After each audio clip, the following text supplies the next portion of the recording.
Good evening, America. I'd like to take a couple of minutes of your time to talk about something that nobody, at least not really in the mainstream media, is actually talking about. It's pretty easy to look around and see that everybody's at each other's throats and divided on different issues, but no one really takes the time to analyze how do we get to this point. What fuels the fire? What are the processes that keep us divided? And furthermore, who stands to gain by American people being divided and at each other's throats? And as we look back through history, there have been plenty of different items that really brought us to war, is what it boils down to. You look back, we have conquest, one of the more obvious choices. Empires rose and fell since the dawn of time, since the dawn of recorded history. And often religion was actually used to control the people. So now that we live in the modern age and we know about all the religions around the world, it's still a very effective tool for controlling people. For instance, if I sit here right now and said something about Catholic priests being a child molester, instantaneously every Catholic in the world is angry at me, because I've just attacked their identity that they've invested their whole persona in. They're not angry that Catholic priests molest children. They're just angry that I brought that up, because it's a sensitive sore spot. Now, I'm going to step on a third rail here, and if I say something about the Prophet Muhammad marrying a 9-year-old or a 6-year-old or however old that child was, I'm probably going to piss off a lot of Muslims. They're not going to be angry because obviously a child was victimized by an adult, but they're angry because I've said something about their identity. I've said something about, you get the picture. So religion's definitely a powerful tool for control. It's an easy way to frame the way people think and to point them in a certain direction. Race throughout history, not from the it's not a bottom up problem. It's a top down problem.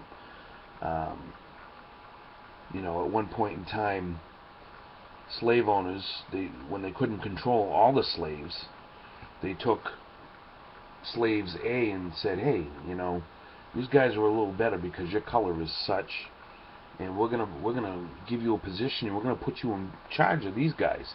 Slave B that happened to be a different color, and maybe that was the seeds of racism or whatever. But I don't believe that we're born racist. I think it's something that's cultivated, and it's definitely something that is the flames are fanned through the media. When it comes down to it, we're all of the same race. We're all human beings. And the second that we all recognize that we all have this common thread, we become dangerous to the establishment, to the people who are in power. It's very useful for them to find this little incremental box and put you in it with the rest of your kind. Because if we're all on the same page, they can't control us.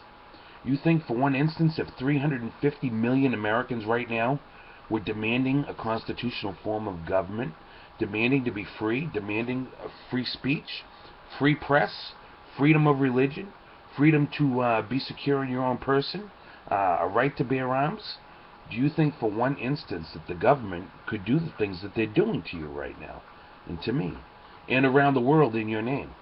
No, heck no. So, back to my point of who stands to gain from you being divided. It is the people who are in power. So, the reason why it was so important to have a free press, to have a source of news that was independent from any type of influence from the government or from religion or anything like that was so you knew you were getting the truth, so you knew you were hearing an unbiased, accurate portrayal of what's going on. So about 100 years ago, or close to 100 years ago, Rockefeller and J.P. Morgan, they took care of that, and they bought the newspapers that was necessary to change policy. So they put all the Coke drinkers over here, and they get all the Coke drinkers watching Fox News. And all the Pepsi drinkers over here, they have them watching CNN and MSNBC. And they tell the Coke drinkers that, you know, these Pepsi drinkers, they're doing this, that, and the other thing, and you should hate them. And they do the same thing to the Pepsi drinkers, and they tell them, these Coke drinkers, these Republicans, they want to take away your rights as a woman. They want to make you a second-class citizen, and they just sit here and play table tennis with us all day long. And you know, we really have to sit back and take a real good look at the things that we think and ask ourselves, you know, how much of your beliefs are being fed to you through that television, and how much have you sat there and actually weighed in your mind and got an opposing point of view other than from the mainstream media. Because the mainstream media doesn't give you opposing points of view. The mainstream media gives you finger pointing. They don't give you critical thinking skills. They say that Fox News is attacking you so that you circle your wagons and put your defenses up rather than stop to think it through and weigh it out in your mind. They say over here that MSNBC and CNN, they're calling you teabaggers, so you're being insulted, so your identity that you've invested in is being attacked, so you're going to defend, right?